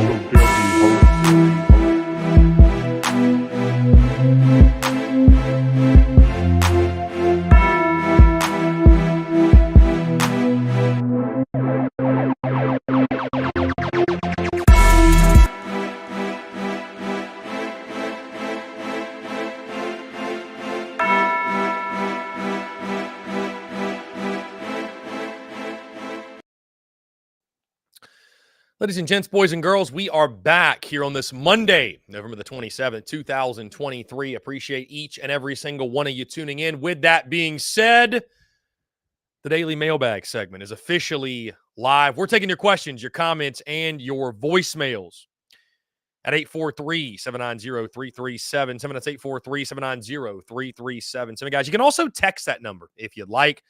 We will go ahead and dive into everything. Peyton Smith says this: Clayton White has given plenty of reason to call for his job. The 3-3-5 is nice, but do you really believe he would just up and change his scheme completely? No, that decision was made for him. You know, Peyton, on that point, it's really interesting to see that. I mean, not only do folks want Clayton White gone, they want Dabble Loggins. Some people do. And I will admit this. I will say this. I think what happens when you're a diehard fan of any school, you don't look at things objectively. You gloss over a lot of things. You look over a lot of things. You spin things in your mind to the best possible degree because you want to have hope. You want to have belief. You want to, here's the reality, though. South Carolina was sold a bag of goods when Shane Beamer was hired that he was going to hire elite assistant coaches, elite coordinators, okay? I don't know how anyone out there in their right mind could justify that anybody, whether it be Marcus Satterfield, Dabble Loggins, or Clayton White, fits that criteria. I don't know how anybody could. And I'm not saying all of it's been bad. I think Torian Gray's a good secondary coach. I think adding Travian Robertson to the staff was a good move. I think Justin Stepp is a good, receivers coach and good recruiter. But, I mean, the big ones, OC and DC, it just hasn't lived up to that, man. And, I mean, so that was my problem last year when Dabble Loggins was hired. And people got so upset about it. But, again, it goes back to the bag of goods that was sold when Shane Beamer was hired, and not that promise not being delivered on. Like where are the elite assistants? Where are they? Where are they? Because I don't think Garrett Riley had a very good season at Clemson, but at least he's a name. At least he's a name. And anybody who can't see that, again, they're blind to their own fandom. That's just bottom line, point blank. So, let's see. We'll get back into your questions, guys. Austin Gregory, I was the last to hop on the Fire White train. I now find myself jumping off of that train and trusting whatever decision Shane makes. I do not expect a scheme change. Feels like a new defense to me. Austin, again, I was asked about this Saturday night. I would still. I mean, I think that's the stance you have to take. Right? It's probably the stance you have to take. Shane Beamer simply has to make the decision and look at the defense honestly and say, okay, what changed? What changed? Was it a scheme change? Did Clayton White all of a sudden have this brilliant idea and he changed? Were there other voices that kind of like last year with the Satterfield thing that forced some change? What was it? And then you make a decision from there. So I guess to your point, Shane Beamer is the only one that knows that. But I mean, the irony that when we started hearing on my end, when I started hearing from folks that, hey, look, it was the week of the Texas A&M game. Like, look out, there's some different voices in the defensive meeting room. There's some different voices when it comes to the defense. And all of a sudden, you didn't beat Texas A&M, but the defense looked a little bit better. Then here comes Jacksonville State, and, I mean, you didn't look much better than that, but you got some turnovers. Then Vandy, then Kentucky, then Clemson. So it's like, I just wonder, you know what I mean? I wonder what it really is. Did Clayton White turn a new leaf, or did somebody else call those plays? Did somebody else have that input? Guys, we're going to go back to earlier in the show, some of your questions. Also, we get a text. If Carolina was to get chosen for a bowl game after going 5-7, do you think Beamer accepts? Let me go ahead and just shoot this down. There's more to it. South Carolina, 110% is not going to a bowl game. That's out of the question. They're not getting an invite. They did not qualify. No, they're not going. Point blank. The season's over. Period. Point blank. The season is over. So just want to make that very clear in case y'all missed that. It hurts and burns with a super chat. Thank you, Hurts and Burns. Thank you. Thank you so much. I hope Rat doesn't go to the NFL so he isn't the one representing us in the NFL. Okay. Let's see. Going back through. Jeff Gullidge. Any chance we get any coaching changes this week? Or do you think they will wait until after signing day? I mean, Jeff, you think you'd want to get ahead of it, right? Get ahead of it for signing day, right? I mean, you think you want to get ahead of it. So I don't know, Jeff. I don't know. I mean, I don't know. You would think like the madness could start any second now. You've got the portal opening on the 4th. You've got signing day on the 20th, which is crazy to think that's 5 days before Christmas. Interesting that it's that late. But I don't know, Jeff. I mean, I think it could happen at any moment, man. I think at any moment you could hear of some changes. So let's see.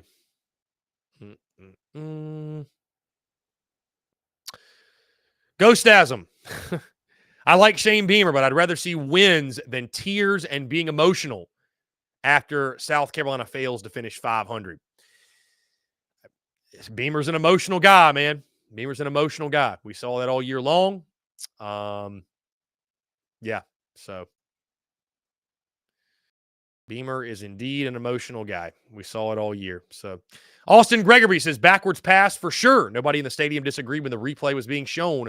Also, Williams Bruce needs to utilize the full Jumbotron for replays, not just half. It's difficult to see. Okay.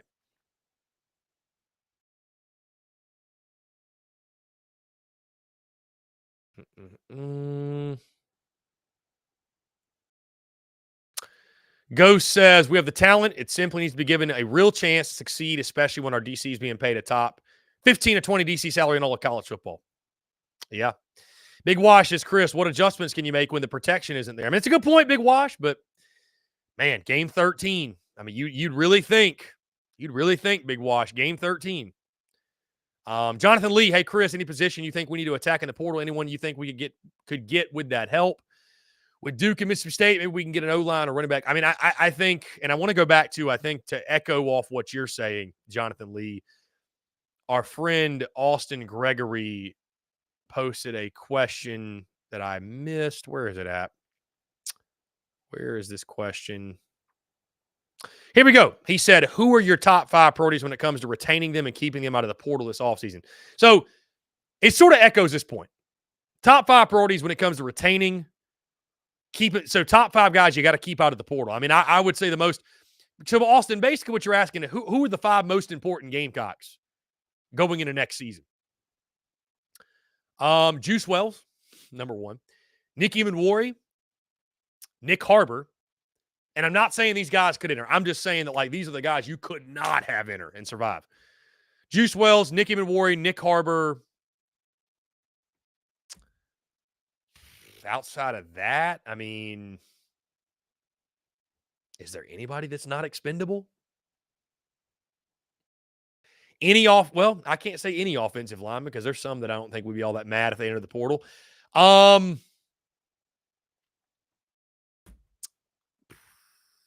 Pup Howard. I mean, again, guys, I'm outside. Those are the top 3. I mean, outside of that, guys, like, I think you could upgrade it everywhere.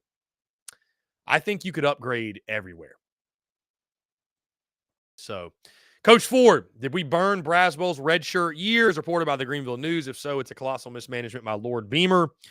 Somebody mentioned Lenoris Sellers as a guy to not enter the portal. I don't see that happening. I absolutely don't see that happening. I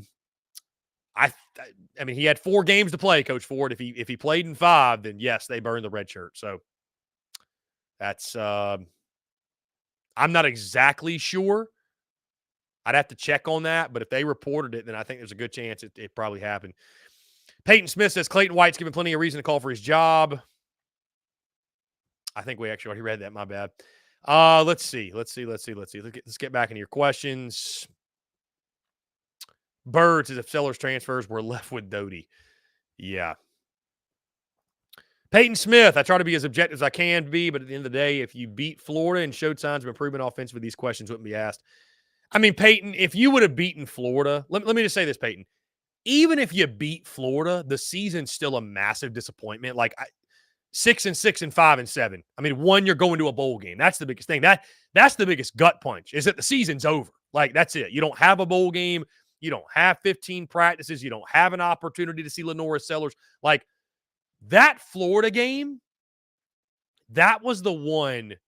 And guys, that's why I said over the summer that, hey, this is the most important game for South Carolina, because that was one on the home field that, you know, had you beaten Florida, guys, you're sitting here at 6-6, still not a successful season, but at least you're going to a bowl game. At least you're going. But losing that game to Florida, man, it was at that point you knew this season didn't have much of a chance of being successful, like at all. So that was the one that really derailed your season. And guys, you know, I've been biting my tongue on this for a little bit. There's no reason to, but I just, you know, no point in dancing on the grave. I'm certain, and I'm not even doing that. But like, when you look back on 2023, you know what's sad? You know what's really sad? When you look back on 2023, the things that I'll remember the most from the 2023 season are STFU, find some joy, miserable existence comments from Shane Beamer, the chain gang eating hot dogs, and Beamer's broken foot. That's what I'll remember most, and that's a shame. And that really goes to show you what type of season it was. Truly, a failure in every aspect of the word. And there will be some that get their feathers ruffled when they hear that, but it's the truth, man. It's the truth. When you think about where South Carolina football was a year ago to the date, when you think about all the offseason momentum, all the offseason hype, expectations, reasons to believe with Spencer Rattler that South Carolina could match last year's win total, maybe exceed it.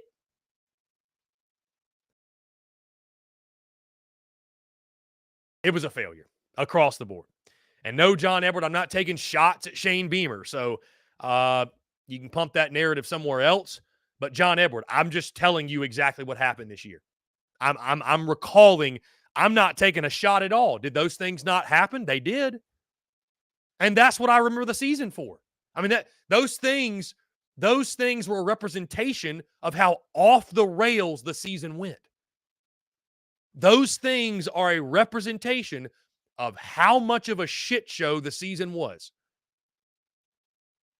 A player telling me to STFU, Beamer breaking his foot after a loss, complaining about the chain gang, complaining about the student section leaving early, getting on people because they're not thrilled that you beat Jacksonville State by, you know, a pick six to end the game. Like, the Clemson game was why folks weren't thrilled. That's why. Because they knew it was a fluke. They knew it was smoke and mirrors. They knew it was against a lesser opponent. Congratulations, you beat Kentucky. But, I mean, the sad part is there wasn't really a moment in this season where you really felt good. Like, was there? I mean, I forced the cat pack. I was like, you know what? Carolina hadn't got many wins. It's always good to beat Kentucky. Let's light a stogie. But outside of that, man, like, I mean, even that one, it was like you hung on for dear life. Guys, outside of the Kentucky win, you beat Vandy. Who gives a damn? You barely beat Jacksonville State, escaped death. You held on for dear life against Mississippi State, a team that fired their coach. You beat Furman in a game that was uncomfortable all the way up to halftime. I mean,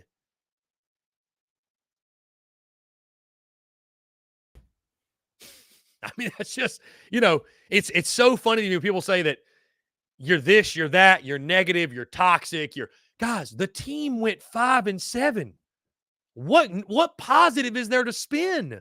There's not. There's no positive to spin, man. That's just the reality of it. One season won't define South Carolina for forever. It doesn't define Shane Beamer for forever, but like this season was a failure. That's it. That's it. I don't care what kind of garnet glass of spin you want to try to put on it. It was a failure for South Carolina. It was a failure. And again, when it comes to what I remember most about the season, it's not taking shots, John Edward.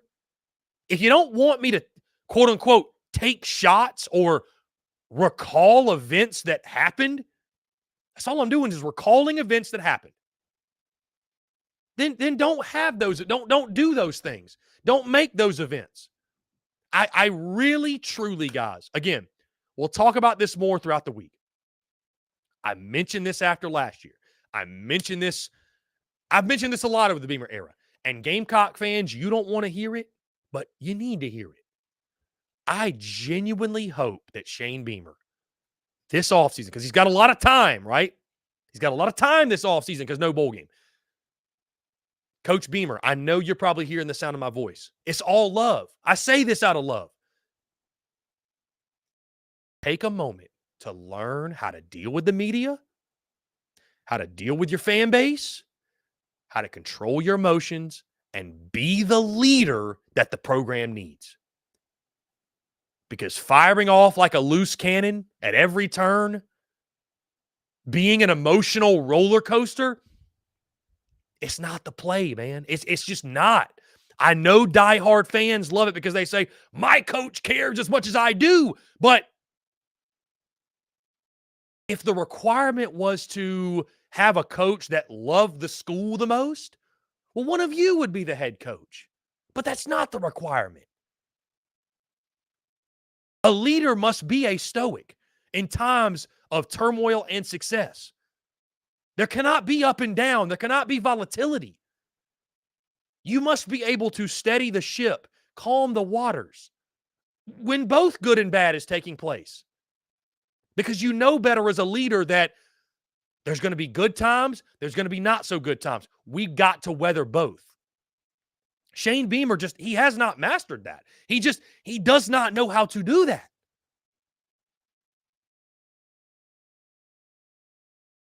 And so when you're leaving a season and the top takeaways and the top memories are the nonsense that took place off the field, that's a problem, man.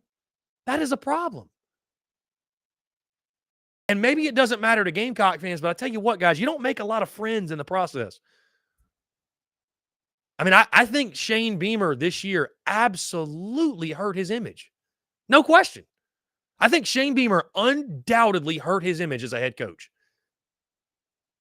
From the on-field results to the off-field slapdickery, that man hurt his image as a head coach.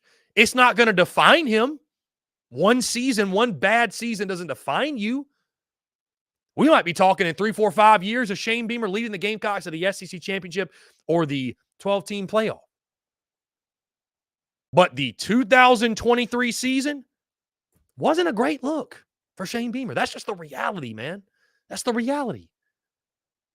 And I hope in my heart of hearts, I hope that he takes this offseason to figure out some things and grow and evolve and change. We all do it. We all have to do it.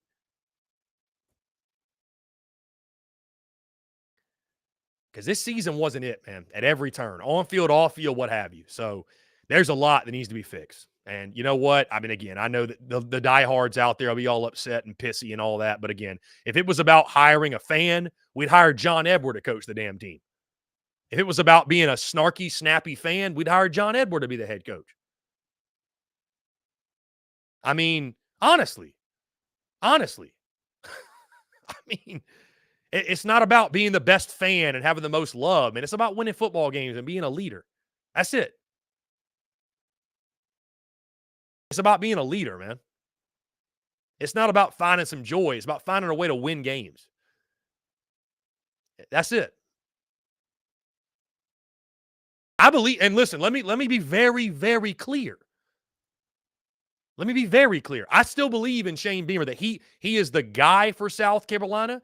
Nobody is going to take this 5-7 season more personally than Shane Beamer's going to. Nobody. Nobody's going to commit more to getting it fixed. Nobody is going to take that upon themselves more personally than he will. Nobody wants it more for South Carolina, but just wanting it isn't enough. Just caring isn't enough. Well, at least he wants to be here. Just wanting to be there isn't enough. It's not enough. Shane Beamer must grow. He must evolve. He must face himself and the issues his football program has in the mirror, and he must make adjustments. He has to. He has to, because having love and joy, it's not enough to win in the SEC. That might work at some lower level school, some group of 5. I'm sure that's great. But it's not enough to win at South Carolina. It's not. It's not. And I believe Shane Beamer's the guy to rally the troops and to bounce back. But not if he is unwilling to make some changes, both with the way he handles things, with his emotions, the way he handles media, the way his football team handles media. And also, the decisions made in staff, in personnel. It's time to make some tough decisions, Shane Beamer. That's it. It's time to make some tough decisions, man. I believe in him 110%. I think he can be the guy. I think he is the guy for South Carolina. Can't discount everything he's done to this point just because of one bad season. But this is the SEC, and you're not going to get for forever. The time to act is now. It's got to be now. Time to make some tough decisions. Guys, that being said, we're going to get out of here. I appreciate you all tuning in. Thank you all so much for the continued love and support, guys. If you're on YouTube, be sure you hit that subscribe button, hit that bell icon so you get notifications when we go live, when we drop new video content as well. Also, be sure to check us out, iTunes, Spotify, Google Podcasts, wherever you get your podcast, guys. We drop daily pods, so be sure to check that out. Outside of that, guys, stay tuned to social media content bleeding out of the eyeballs all week long. TDC rocking his normal noon to 2. Guys, also, we're going to be talking a lot of SEC championship this week, Alabama, Georgia. I think we're going to run it back with an NCAA simulation. I think that'll be a lot of fun, right? Bama, Georgia, SEC title. So stay tuned for that, guys, and all the great content coming out this week. Again, guys, appreciate you all tuning in. Thank you all so much. Y'all have a great rest of your Monday, and we will talk to you all tomorrow.